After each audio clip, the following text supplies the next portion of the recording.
देश की आधी आबादी यानी कि महिलाओं को उनके अधिकार दिलाने वाला जो महिला आरक्षण बिल है लोकसभा से पास हो गया है, आज राज्यसभा में पेश किया जाना है। हमारे साथ मौजूद हैं बीजेपी की लोकसभा सांसद सुनीता दुग्गल जी। सुनीता जी, कल काफ़ी चर्चा हुई और बिल पास हुआ, लेकिन हमने देखा है कि दो सांसद ऐसे भी रहे हैं जिन्होंने इसका विरोध किया। हाँ जी, बिल्कुल।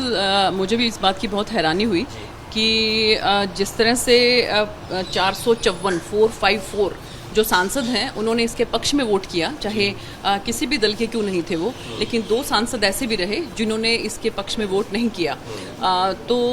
लेकिन ये है कि बहुत ध्वनि मत के साथ और अक्रॉस द पार्टी लाइन जो है सबने इसको सराहा है और इसके साथ साथ सबने धन्यवाद किया है आदरणीय प्रधानमंत्री श्री नरेंद्र मोदी जी का कि जो ये इतना चित्त प्रतीक्षित जो बिल था उसको लेकर आए। खासकर महिलाओं को जो है बहुत इस बात की खुशी है। पूरे के पूरे हिंदुस्तान के अंदर अगर हम बात करें तो एक खुशी की लहर है महिलाओं के अंदर कि उनको अंतोत्गत्वा जो ये बिल है ये पास हुआ है और उनको उनका अधिकार जो है वो मिलने वाला है। लेकिन जब लोकसभा में चर्चा हो रही थी, आपने भी जो है अपना पक्ष वहाँ पर रखा था। सोनिया गांधी की तरफ से ये कहा गया, राहुल गांधी की तरफ से ये कहा गया कि देखिए ये कांग्रेस का एक जो है सपना था। सोनिया जी ने राहुल जी का भी, राजीव जी का भी नाम लिया। राहुल गांधी ने जो कहा कि कांग्रेस का जो है जो एक नीति थी उसी पर जो है सरकार आगे बढ़ी है। स्वागत करते हैं। हालांकि उन्होंने भी रिजर्वेशन विद इन रिजर्वेशन की बात कही। देखिए, ऐसा है कि अगर हम इसके इतिहास में जाएं तो ये 1996 से जो है तब से लेकर और एक के बाद जो है एक ये कभी राज्यसभा में कभी लोकसभा में आया, लेकिन वो अपने अंतिम जो है मंजिल तक नहीं पहुंच पाया। तो मुझे लगता है कि इसका श्रेय अगर किसी को जाता है तो आदरणीय प्रधानमंत्री श्री नरेंद्र मोदी जी को जाता है कि जिन्होंने इसको अपनी मंजिल तक पहुंचाने का काम किया। लोकसभा के अंदर ये ध्वनि मत के साथ और जो है वो सभी इतने 454 जो हमारे सांसद हैं उनके वोट से ये पास हुआ है और आज मुझे पूरी उम्मीद है कि राज्यसभा में भी इसी तरह से अक्रॉस द पार्टी लाइन सभी इसको जो है वो इसके फेवर में वोट करेंगे और जो है इसको पास करेंगे। लेकिन जो कई विपक्षी पार्टियां हैं उन्होंने समर्थन जरूर किया। हालांकि बस सिर्फ दो सांसद असदुद्दीन ओवैसी और उनकी पार्टी के इम्तियाज जलील ने जो है इसका जो है विरोध किया है, लेकिन जिन्होंने समर्थन भी किया है उन्होंने भी एक सवाल खड़ा किया। आपने जो है बिल तो पास करवा रहे हैं, कानून बनाने की बात कर रहे हैं, लेकिन इसका फायदा कब मिलेगा? 2029 में जा करके, तो अभी फिर क्यों?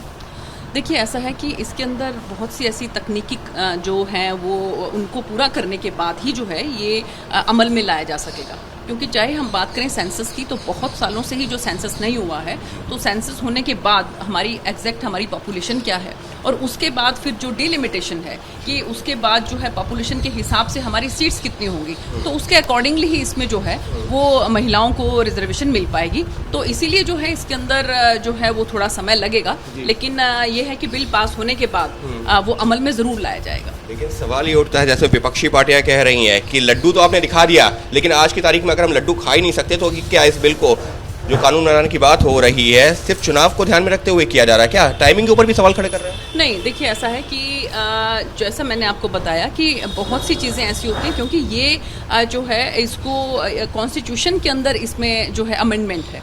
तो जब भी आप कॉन्स्टिट्यूशन में अमेंडमेंट करते हैं तो उसमें बहुत सी ऐसी तकनीकी चीज़ें होती हैं जिनका ध्यान रखना होता है। तो उसी तकनीकी चीज़ों के अंदर ये भी आता है कि सेंसस होने के बाद और इसके साथ साथ जो डिलिमिटेशन होगी, परिसीमन होगा, उसके बाद जो है इसमें जितना भी परसेंटेज जो है 33% जो है लोकसभा के अंदर और 33% ही विधानसभा के अंदर पूरे के पूरे हिंदुस्तान के जितने भी राज्य हैं उन सब के अंदर इसको लागू किया जाएगा। लेकिन जो बड़ी संख्या में ऐसी पार्टीज भी हैं जो ये कह रही हैं, हालांकि समर्थन कर रही हैं, लेकिन कह रही हैं कि ओबीसी को आरक्षण क्यों नहीं दिया जा रहा, इसमें ओबीसी की आरक्षण की लगातार मांग की जा रही है।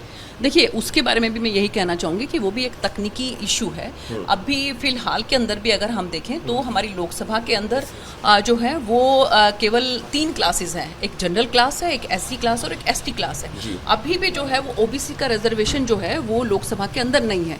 तो जो हमारे कानून के अंदर, जो हमारे कॉन्स्टिट्यूशन के अंदर जिस तरह से जो प्रस्तावित है उसके हिसाब से ही जो है वो आगे रिजर्वेशन महिलाओं के उसमें भी होने की संभावना है। बस एक आखिरी सवाल, राज्यसभा में जो है ये बिल आज पेश होना है, लोकसभा से पास हो चुका है, आप मान रहे हैं दोनों सदनों से पास होकर के आज एक इतिहास बनने जा रहा है। बिल्कुल, इसमें कहीं कोई दो राय नहीं। नई जो भवन है, संसद भवन है, उसके अंदर सबसे पहले जो आगाज़ हुआ है वो इस महिला आरक्षण बिल का हुआ है। इस बात के लिए मैं माननीय प्रधानमंत्री जी को तहे दिल से धन्यवाद करती हूँ, बल्कि पूरे हिंदुस्तान की महिलाएं जो हैं उनको धन्यवाद करना चाहती हैं कि नई लोकसभा के अंदर सबसे पहला बिल जो पास हो रहा है लोकसभा में पास हो गया और आज राज्यसभा में भी पास होने की पूरी उम्मीद है।